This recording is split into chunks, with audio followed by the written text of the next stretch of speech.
Imagine a piece of land that's been functioning as a sacred graveyard for, say, 200 years. Right. Just sitting quietly at the edge of a village. Exactly. And everyone in that village, and probably the surrounding villages too, they know exactly who it belongs to, right? They know what its purpose is. There's absolutely no dispute. None at all. But suddenly, a modern, digital-first government steps in and says, look, if you don't have a standardized written legal deed and like a digitized barcode registered on a central portal, this land is not legally what you say it is. Yeah, that's the core tension right there. It's that exact friction, this massive collision between centuries of unwritten communal tradition and the cold, hard precision of the modern administrative state. And that is the explosive reality at the center of India's Waqf Amendment Bill 2024. Welcome to today's deep dive. Thanks for having me. And, it's arguably one of the most consequential pieces of property and administrative legislation we've seen in recent years. I mean, it touches on fundamental questions of governance, religious freedom, state power, all of it. Yeah, it really does. And it was recently tabled in the Lok Sabha by the Union Minister of Minority Affairs, and it's subsequently been sent to a joint parliamentary committee for, detailed deliberations, because it has absolutely dominated headlines and sparked some really intense, bitter national debates. Oh, heavily. It's incredibly polarized. Right. Which brings us to our mission today for you listening. We are going to completely cut through the political noise, the partisan shouting matches, all of We that. aren't taking sides here. Not at all. We are going logically, step by step, through exactly what this 2024 bill actually changes about the original Waqf Act of 1995. We're just impartially examining the structural mechanics of the law. Which, honestly, is the only way to truly understand what's at stake. We need to look neutrally at the government's stated goals for modernization, and then put those side by side with the very severe constitutional concerns raised by critics. Exactly. And to help us navigate this, I'm joined by our resident expert who's going to help us connect the dots between all this dense legal jargon, fundamental property rights, and a really crucial recent intervention by the Supreme Court of India. I'm ready to get into it, because this is a space where administrative law directly intersects with religious freedom. And understanding how the state wants these properties governed, well, it reveals a massive shift in the broader picture of digitization and state authority in India today. Okay, let's unpack this. Yeah. Before we can even begin to analyze how the new bill dismantles or, upgrades the current system, we really need a solid baseline. Definitely. You have to know the rules before you change them. Right. So we're going to assume you already know the basics of how a standard trust operates. But a Waqf, under the 1995 Act, operates in a very specific historical and religious context.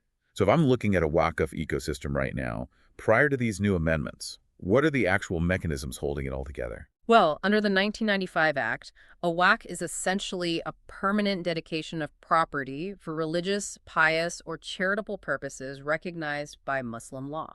So we're talking about mosques, orphanages, graveyards. Exactly. Or even commercial properties that fund those charitable works. And on the ground, the day-to-day operations are managed by a mutawali. Mutawali. So kind of like a caretaker or a property manager. Yeah, think of them as the estate executor. But the real mechanism of power, the real oversight, sits above them with the state Waqf boards. Right. Now, those boards aren't just, your standard municipal zoning committees, are they? Not at all. The architecture of the Waqf board under the 1995 Act is highly specialized. It's intentionally self-contained within the Muslim community. Oh, interesting. So who actually sits on it? It's headed by a chairperson, and the members include Muslim legislators from the State Assembly and Parliament, Muslim members of the State Bar Council, recognized Islamic scholars, and successful mutawalis. Wait, successful mutawalis, like they have to prove they're good at it. Yeah, specifically those managing waqfs with an annual income over 1 lakh rupees. Okay, so the state provided the legal framework, but the operational control was effectively ring-fenced. You had legal experts, political representatives, and religious scholars from within the community acting as this specialized oversight body. Exactly. It was a very internal system. But how did they actually keep track of the land? Because India is vast, and historical property records are, well, notoriously messy. They really are, and that fell to a very specific and now highly contested role, the Survey Commission. The Survey Commission. Yeah, their job was to maintain the lists of Arkwaf, which is the plural of Waqf, but they didn't just sit in an office looking at municipal maps all day. What did they do then? They had quasi-judicial powers, so they could make local investigations, summon witnesses, requisition documents. They relied heavily on community consensus and historical context to determine what was and wasn't a waqf. Wow, okay, so it was an investigative role deeply tied to the community's own understanding of its history, like a localized historical detective. That's a great way to put it, yeah. All right, so that is our baseline. We have the Mutawali on the ground, the specialized WAF board providing oversight, and the survey commissioner documenting it all based on localized investigation. It's this very self-regulating ecosystem. It was, and the 2024 bill basically looks at that entire ecosystem and decides to completely rewire it. It moves power Yeah. directly into the standard machinery of the state, right? Yes. And that administrative overhaul is signaled immediately by the rebranding of the law itself. They renamed it the Unified WACA Management Empowerment Efficiency and Development Act, 1995.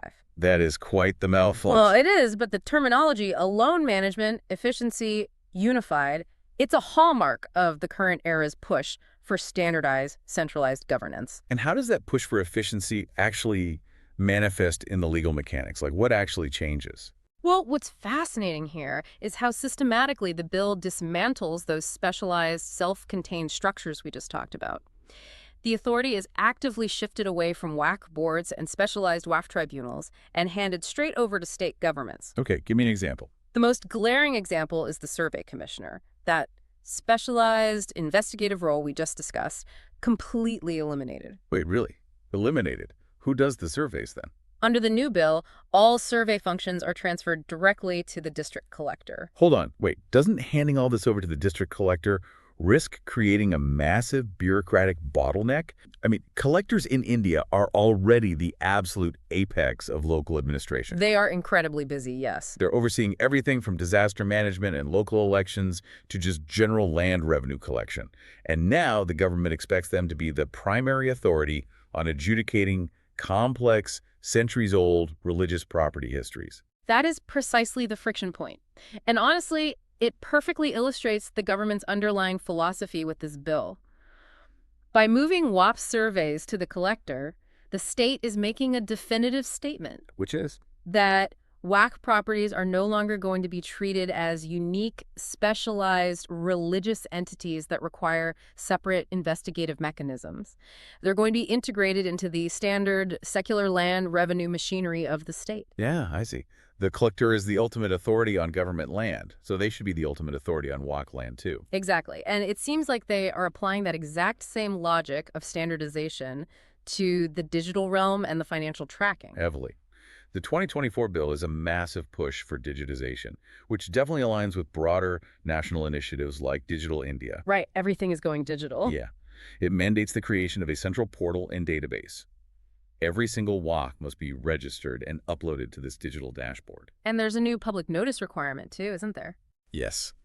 Furthermore, before any land records can be mutated, meaning legally updated in the government registry, to reflect that a property is formally a WAFREF, the bill requires a mandatory 90-day public notice period. I can see how, practically speaking, a 90-day public notice period completely changes the dynamic on the ground. It gives external parties a 3-month window to challenge the WAF designation before it becomes official. Exactly. And what about the money? How are the finances changing under the new bill? Well, first, the internal financial contribution that WAF properties must pay to the board is reduced from 7% down to 5%. Okay, a little relief there. But the monumental change is the introduction of external state-level auditing. The central government now has the power to mandate an audit of any WAF at any time by an auditor appointed by the Comptroller and Auditor General of India, the CAG. The CAG. Wait, the body that audits massive national infrastructure projects and defense expenditures? A very same. Applying that level of macroeconomic state-level auditing standard to a local community charity or a neighborhood mosque is a profound shift. It completely shatters that internal financial bubble you described earlier. It forces these religious endowments to operate under the exact same compliance frameworks as secular state expenditures. There's nowhere to hide. Wow. So the state machinery steps in. District collectors, central digital portals, CAG audits. But the changes aren't just about the administrative process, are they? No, they're fundamentally altering who is allowed to make the rules and who is legally recognized to sit at the table. And here's where it gets really interesting, particularly regarding the very definition of how a waqf comes into existence. Let's go back to that 150-year-old graveyard I mentioned at the start of the deep dive. Right. Under the 1995 Act, there was a vital legal concept known as waqf by user. What does that mean exactly? It meant that if a property, like your graveyard, had been continuously used for a religious or charitable purpose for an extended period, the law just recognized it as a waqf. Oh, so it didn't matter if you didn't have the paperwork. Exactly. It didn't matter if the original 19th century deed was lost, destroyed, or never even written down in the first place. The law respected the continuous oral tradition and communal consensus. Which, to be fair, is how a vast amount of historical property operates globally. Definitely. But the 2024 bill completely erases that, doesn't it? Entirely. The concept of whack by user is omitted. The new bill introduces a rigid, highly formalized set of criteria. So what are the new rules? To create a waqf now, 3 things must happen. First, the person creating it must have been practicing Islam for at least 5 years. 5 years, okay. Second, they must be the absolute, legally recognized owner of the property. And third, the waqf can only be created through the execution of a formal, written waqf deed. I really cannot overstate what a massive paradigm shift that is. The government is essentially saying that centuries of localized oral tradition are just no longer legally valid. It's replacing historical custom with strict, binary modern contract law.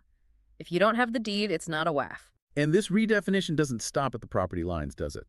It extends to the composition of the Waqf boards themselves. We talked about how the old boards were exclusively Muslim legislators, scholars, and mutawalis. What does the new board look like? The 2024 bill mandates a radical diversification of both the Central Waqf Council and the state Waqf boards. It ensures, by law, the inclusion of Muslim women. Okay, that's a big change. It also provides specific legal definitions and allows for the creation of separate boards for distinct sects, like the Aga Khanis and Bohras, alongside mandated representation for Shia, Sunni, and backward Muslim communities. So much more internal representation. Yes, but the most controversial change is the mandated inclusion of non-Muslims. The bill explicitly allows for non-Muslim CEOs and members to serve on state Waqf boards. Okay, I had to challenge the logic there. Yeah. If this is fundamentally a religious endowment-like properties dedicated specifically for Islamic pious purposes, what is the legal or functional justification for mandating non-Muslims on the board? Well, the government's rationale is rooted in breaking up what they perceive as entrenched monopolies. That's They argue that Waqf boards manage massive portfolios of real estate that impact the broader secular economy and urban planning. So bringing in diverse voices, including non-Muslims and women, enhances transparency and modernizes governance. I see. It's also worth noting the bill addresses women's rights in another specific way. It ensures that a waqf al-aulad, which is a waqf dedicated to one's own descendants, cannot be used as a legal loophole to deny inheritance rights to women. Okay, so we have a complete structural teardown. The abolition of wash by user, mandatory demographic diversity, CAG audits, district collectors taking over surveys, and everything moving to a central digital portal. It's a lot to process. It is. And when you drop legislation of this magnitude into the complex social fabric of India, an intense national debate is entirely unavoidable. Let's look at the push and the pull. Let's start with the defenders of the bill. How do they justify overriding decades, if not centuries, of tradition? The primary argument from the government is the critical need for transparency to combat fraud. By digitizing records on a central portal, they argue it prevents local cartels or corrupt mutawalis from illegally selling or commercially exploiting lands that were meant for charity. The classic sunshine is the best disinfectant argument. Bring it out of the shadows and put it on a public dashboard. Exactly. They view the 90-day notice period and the strict requirement for a formal deed as necessary shields against land encroachment. Right. And what about the administrative side? They argue that the current system of specialized Waqf tribunals is hopelessly backlogged and inefficient. The new bill reduces the tribunal to 2 members and actually strips away the finality of their decisions, allowing appeals to go directly to the High Court within 90 days. So they're speeding up the appeals process. Yeah, and the defenders maintain that bringing in the district collector will actually resolve conflicts faster because the collector already controls the secular land records. And presumably they argue this is all constitutional? Yes. Crucially, the government insists this does not violate Articles 25 to 30 of the Constitution. They argue that regulating the administration of property is a secular function, distinct from regulating religious doctrine itself. Okay, that is the argument for administrative efficiency. But the critics, which include major organizations like the All India Muslim Personal Law Board, view this entirely differently. Where do their concerns begin? If we connect this to the bigger picture, the foundational grievance is a severe lack of community consultation. They feel sidelined. Critics point out that a bill fundamentally altering the management of Islamic institutions was drafted without adequate dialogue with the stakeholders it impacts most. Because of that, they see it not as a modernization effort, but as a direct assault on Article 25 of the Constitution, the freedom to practice and manage your own religion. The autonomy argument. Precisely. They argue the autonomy of the Muslim community to self-regulate its charitable institutions is being stripped away and just handed to the state. And I imagine the inclusion of non-Muslims is a massive flashpoint here. Oh, absolutely. Critics argue that mandating secular or non-Muslim members to manage Islamic endowments undermines the religious integrity of the institution. Because they don't know the specific religious laws. Right. They argue those members, regardless of their administrative skills, fundamentally lack the cultural, historical, and religious context required to understand Islamic jurisprudence governing Waqf. It is a profound structural clash. Mm. And then you have the reality of the district collector. I brought up the bottleneck issue earlier, but the critics see something much more dangerous than a bureaucratic traffic jam, don't they? They see an open invitation for executive overreach. Executive overreach. Yeah. By removing the specialized Waqf tribunal's authority to initially determine if a property is a Waqf and handing that power to a state bureaucrat, the collector critics fear a massive explosion of malicious legal disputes aimed at paralyzing Waqf properties. Which creates a fascinating paradox. The exact mechanism the government claims will reduce disputes, involving the collector and removing the tribunal's finality, is the exact same mechanism the critics argue will multiply disputes, drowning these properties in endless high court appeals. It is the ultimate tension between state-driven uniform civil administration and the constitutional protection of minority autonomy. And, when you have a legislative friction point that hot, it inevitably spills over into the judiciary. Which brings us to the Supreme Court of India. In September 2025, the court stepped into this highly volatile arena with an interim decision. And they did not give either side a complete victory. No, they didn't. This raises an important question about how the highest court in the land balances modern property law with constitutional religious protections. So what do they actually do? The Supreme Court issued a partial stay on the act. They specifically froze certain provisions that they labeled prima facie arbitrary, meaning on their face, they lacked a reasonable legal foundation and appeared vulnerable to abuse. What exactly did they freeze? What crossed the line for the court? The court stayed the provisions that allowed the state to alter the nature of Waqf properties based merely on administrative doubt. Just a doubt, yeah. I can see why they'd freeze that. And more importantly, they froze the rules that required subjective tests of proving someone's faith. Ah, the requirement that someone must be practicing Islam for 5 years to create a Waqf. Exactly. You can see the judicial logic there. I mean, how does a secular district collector accurately or legally measure 5 years of religious devotion? Right. Are they going to check attendance at the mosque? It's absurd. The court clearly recoiled from the idea of the state apparatus policing faith or changing land titles based on bureaucratic suspicion. It crosses the line from standardizing property law into actively administrating religious doctrine. So it froze the subjective tests of faith, but they didn't strike down the entire bill. They left some of the core hardline property rules intact, didn't they? They did. Crucially, the court upheld the strict property rights provision, mandating that only an absolute legally recognized owner can permanently dedicate their property for a Waqf. So the Supreme Court effectively split the baby.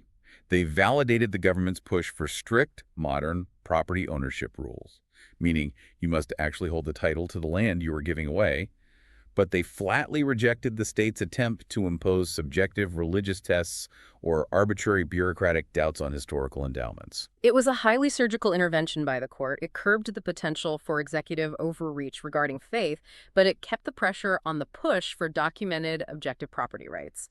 And it leaves the core structural debate still burning as the Joint Parliamentary Committee continues its complex deliberations. So what does this all mean? When you zoom out from the legal jargon and the political posturing, what you are watching is a profound collision of eras. A collision of eras. I like that. Yeah, on one side, you have this ancient trust-like property system built on unwritten communal consensus, oral traditions, and a fierce defense of religious autonomy. Mm. And on the other side, you have the relentless push of the modern administrative state, demanding central digital portals, macroeconomic CAG audits, standardized deeds, and uniformity overseen by district collectors. It really is a defining test of state capacity versus minority rights. It asks how much a modern state can or should intervene in traditional religious institutions in the name of efficiency, transparency, and the ease of governance. Which leaves us with a final provocative thought for you to mull over today. As modern governments worldwide increasingly push to digitize, audit, and standardize every single inch of land within their borders, can traditional faith-based property laws realistically survive unchanged? Or will the relentless demand for the central portal and the modern blueprint always, eventually, win out over historical custom? It's a crime every modern democracy is going to have to face. Keep a close eye on the Joint Parliamentary Committee to see how this chapter of the story unfolds. But for now, we have reached the end of our deep dive. Thanks for joining the conversation. Thanks for having me.